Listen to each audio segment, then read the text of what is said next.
Júnior se exercita correndo 5 km, 7 km ou 9 km por dia.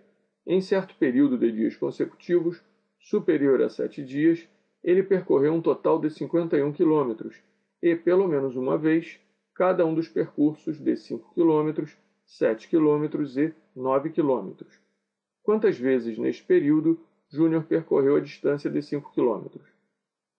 Temos então aqui a soma de 5 km com 7 com 9 km, dando 21. Ele percorreu pelo menos uma vez cada uma dessas três distâncias. Então, já temos 21 km acumulados nesse total de 51 km.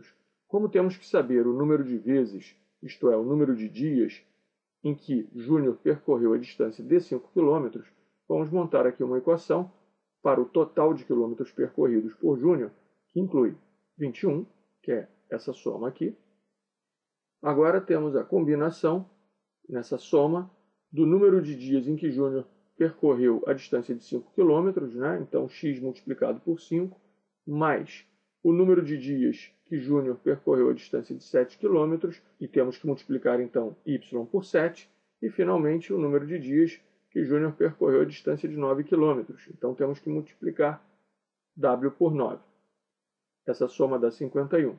Note que, pela condição colocada no enunciado de que o número de dias deve ser maior do que 7, x mais y mais w tem que ser maior do que 4, uma vez que 3 dias já foram gastos aqui, um percorrendo 5 km, outro percorrendo 7 e outro percorrendo 9. Então, esta é a condição sobre a soma de x com y com w. E agora, a partir desta equação, podemos chegar a uma equação com três incógnitas: 5x mais 7y mais 9w igual a 51 menos 21, 30. Note que uma equação com três incógnitas não tem solução analítica. Nós precisaríamos aqui de mais duas equações envolvendo essas incógnitas para resolver o sistema.